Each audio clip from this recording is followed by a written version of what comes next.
Hello ladies and gents, and welcome back once again to the skies of the Caucasus in DCS world, flying the Polykarpov I-16. So as promised in the previous video, today we will look at some aerial combat between the I-16 and the Messerschmitt Bf 109 K4. This is as unfair as it gets for the I-16, a 1930s designed aircraft which was essentially outclassed by the 109 Emil model. But now, I am fighting the 109 Kurfürst model, which may be the definitive model of the 109 series of aircraft. Now, having said that, I am fighting an AI-controlled K4, which is not using the K4 to its strength in the first two fights, which occur at a high altitude of 24,000 feet. But the third fight is at 1,000 feet above the ground, which in my opinion is the best showcase of how a fight between the two would play out in a real-world situation. However, even if I was dueling with a competent human pilot in the K4, I would not make it easy for them. The I-16 has some significant advantages that can be utilized to greatly increase one's chances of survival. So, let's discuss some of the combat-related stats of both aircraft. As you can see, the K4 is vastly faster and more powerful, but the I-16 has lower wing loading and has a slightly better power-to-weight ratio. So what does all this mean in terms of aerial combat? Well, the lower the wing loading factor, the better the turning capability. So this means that the I-16 can outturn the K4. The K4 is significantly faster and has a more powerful engine and is also able to climb faster, which would mean that in a situation like this, the K4 should be turning the fight vertical rather than horizontal. So, undoubtedly the K4 is the superior aircraft, and it has what is commonly referred to as the ability to dictate the terms of the engagement. Basically, that means that the K4 has the ability to accept or refuse a fight from the I-16. Like, he can literally fly away from me and I would not be able to stop him. He could also climb above and attack me at high speed and do it again and again. All that I can do is to keep him in my sight, and when he begins his attack, to turn into him to make his shot as difficult as possible. So as I said at the beginning, the first two engagements occur at high altitude, but the third fight is down low. And I guess I can say with some degrees of confidence that you should always start your duels in the I-16 at high altitude. However, that is if you are fighting a superior aircraft. This is because the altitude gives you the option to have some banked energy when you need it, meaning that you can point your nose down and gain some speed. But once you are low, you will not be able to climb as well, and you will generally be low and slow. Okay guys, so let's talk about the gun sight, the I-16 gun sight. The gun sight, as you can see, is just a fixed net. It's not gyro stabilized. You do not have any sort of method of calculating distance, anything like that, wingspan dials or anything like that. And there we go, we got a hit. That was pretty nice. We're going for another hit. Here we go. We hit him again. As I was saying, the gun sight is actually not stabilized, gyro stabilized or anything.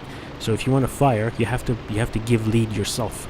You have to basically line up the target with the cross of the gun sight, be on the same plane as the enemy plane. So if I'm talking about the three-dimensional plane, the geometrical plane of the aircraft, and then that way you would line up the aircraft's wings with the horizontal line on the gun sight and the longitudinal axis of the plane with the vertical line.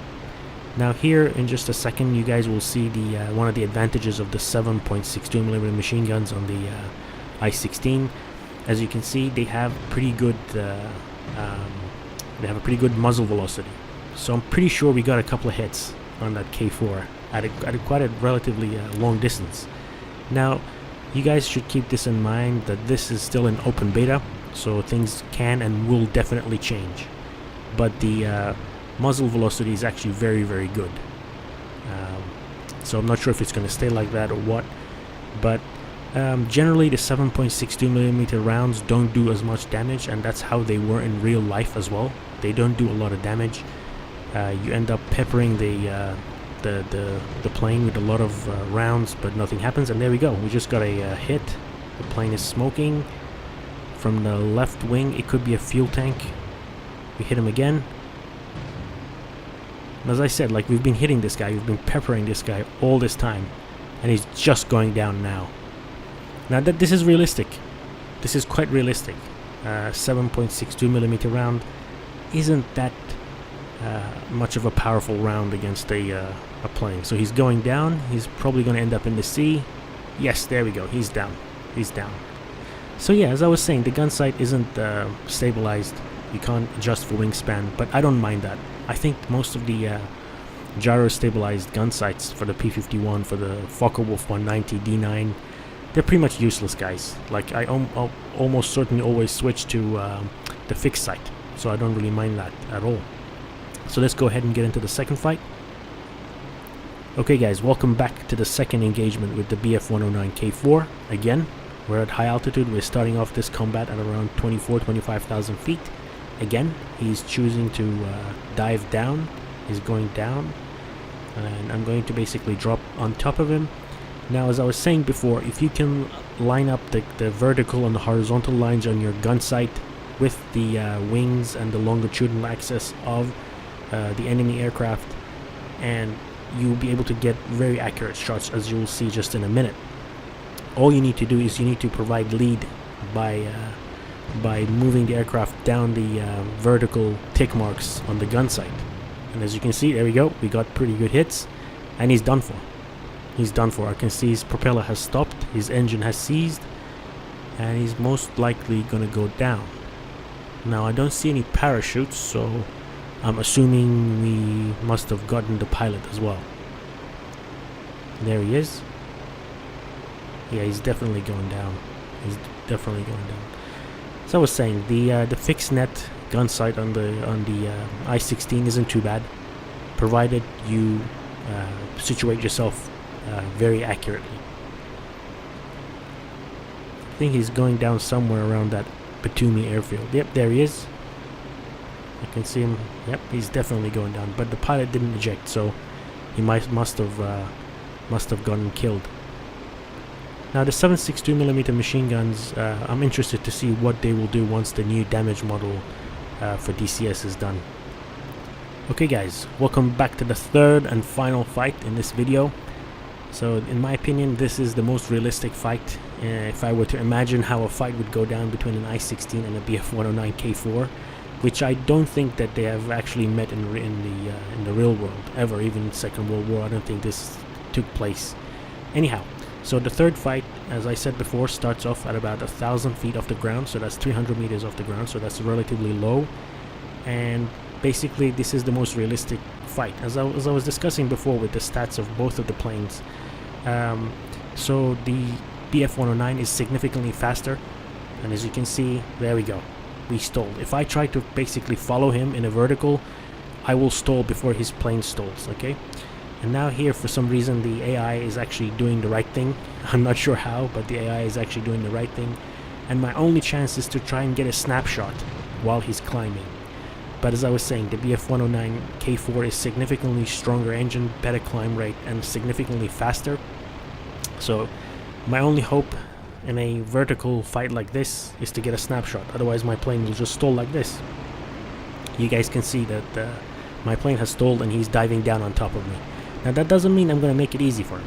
I'm not going to make it easy for him. I'm going to turn into him. But if this was an actual human player, piloting the K4, I would be in significant trouble, guys. I would be definitely in significant trouble, because the actual player would be able to take advantage of his plane's superiority.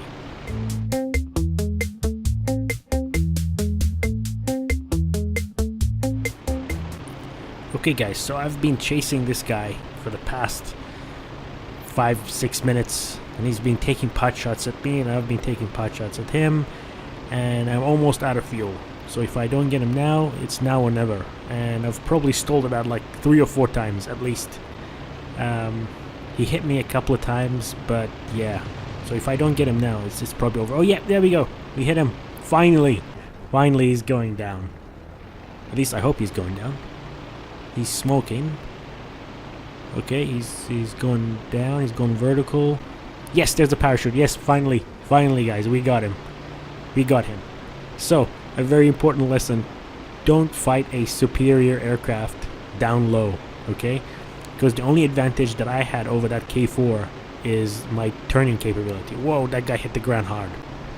Whoa, he hit the ground pretty hard, guys.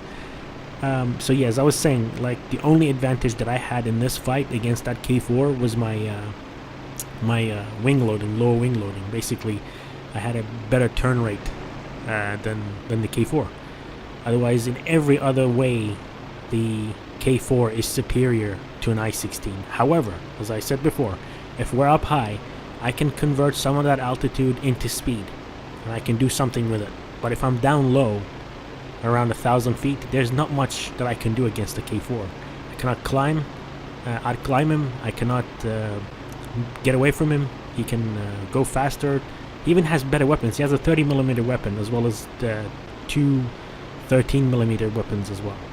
Well, anyways, guys, I hope you guys enjoyed watching this video. Thank you so much for watching, and remember to leave a like and subscribe, and I will see you guys in the next episode. Until then, bye bye.